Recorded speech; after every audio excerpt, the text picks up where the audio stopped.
second episode of Living with the Tobeys.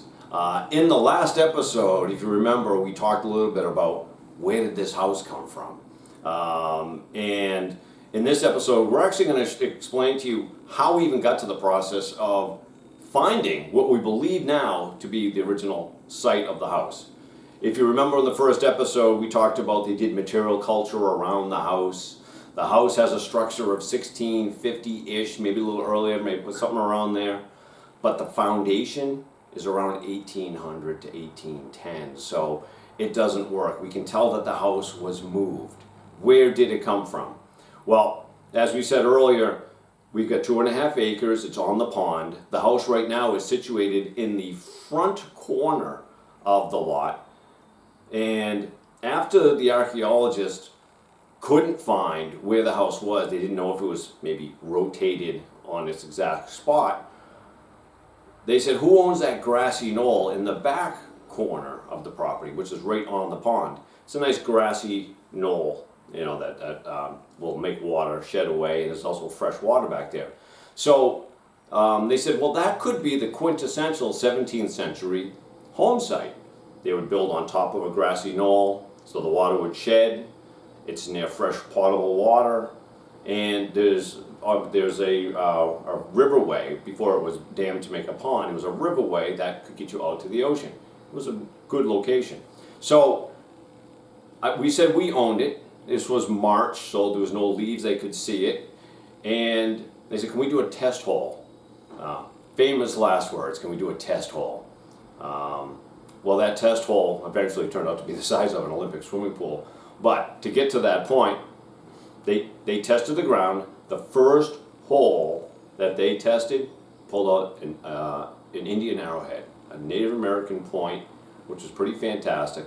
Black stone, probably 800-900 years old.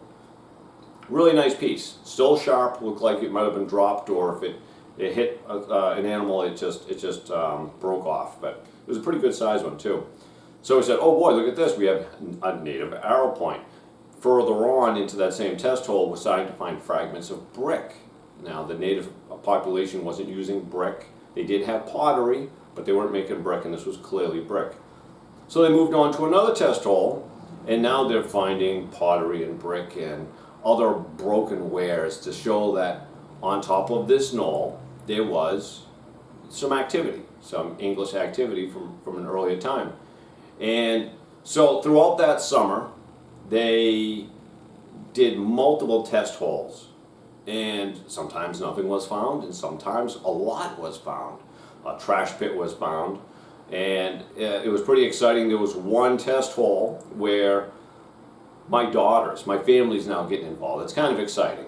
So my family's out there. My daughter Madeline was working with one of the archaeologists, and as she was troweling, he says, go ahead, pull that out. After it was recorded, she pulls out a jawbone with teeth on it, not human.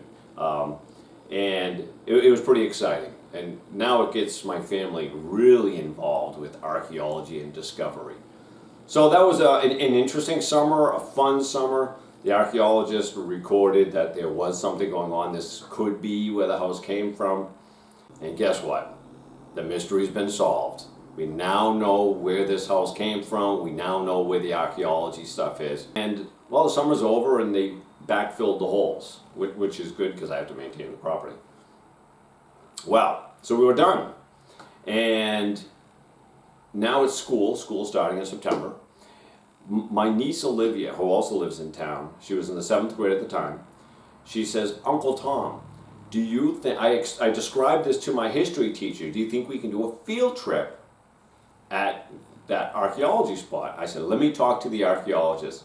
So I said, guys, can you please come back and just open up a unit and we can do like a field trip class. And they were excited to do it. You know, the one thing I've learned about working with all these archaeologists over these years is they're also very giving and they love to teach.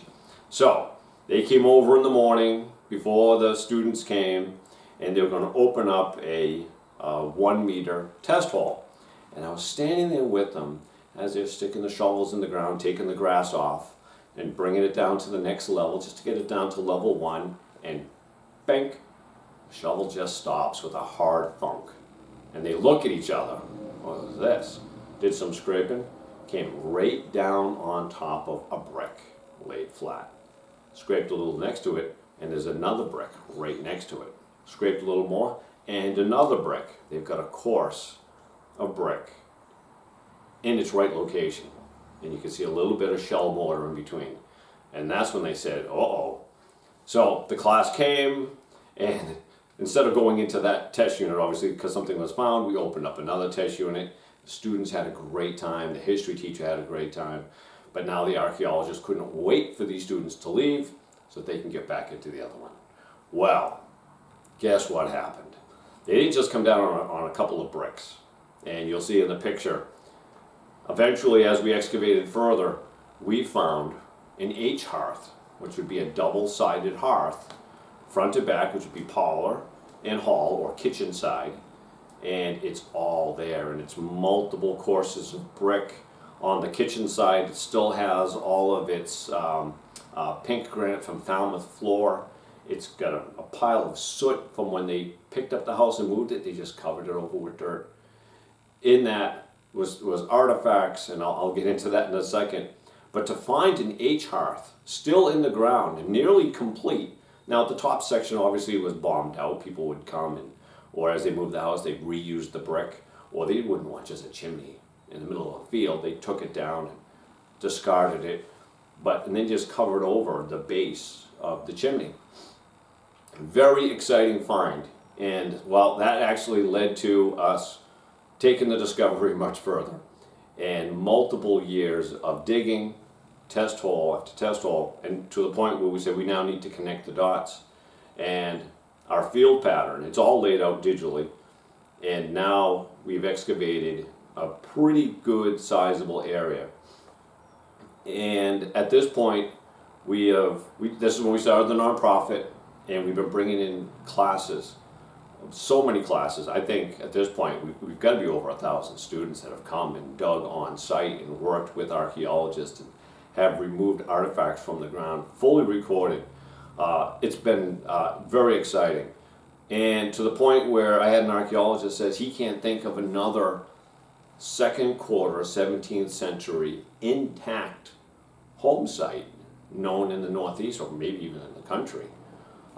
Very exciting find, and there's been a lot of discovery as to why it's still here and why is it still available for us today. Well, apparently the house was picked up and moved. We believe the house that I'm sitting in right now in my kitchen was moved around 1800, turn of the century there, 1800, 1810. And when they did where the house was before, they just covered it over with dirt. And through our records, we could see that it was a pony pasture, but it was never plowed. And a lot of archaeological sites where houses were removed, they get destroyed from field plowing, turning it all up. This never happened here. So everything is still there. And we started this in 2011. It's now 2019. And now, don't get too impressed by the word artifact, but we have over 10,000 artifacts easily in bags. Some artifacts are just brick fragment, but some are spectacular. We have household wares, jewelry, we even got a piece of gold, believe it or not, amethyst, we've got pottery, we've got Delft pottery, we have Portugal pottery, we have a whale vertebrae that was still sitting in the firebox on the hall side, used as a chopping block. It's intact. It's amazing. And part of the hint as to how we know this is Thomas Tobeys' property is, well, he was responsible for the dividing of whales between the inhabitants, which is the English population at the time, and the native population from the whales that washed on shore. So the artifact count is staggering. The amount of students and field trips is wonderful, and we've had an opportunity to bring archaeology back to the masses. And with the archaeologists we work with, archaeology is a kind of a small community, and a lot of people don't have access to it. So what we've done is we want people to come out with a trowel, and we teach them exactly how to trowel and not dig for potholes and not remove anything until it's fully recorded, bagged and tagged, recorded, So they've actually learned the social science of archaeology, extracting artifacts, because once you take it out of the ground, it's just an artifact. Where it was and why it was there, if you can discover that, is just as important as to what the item is.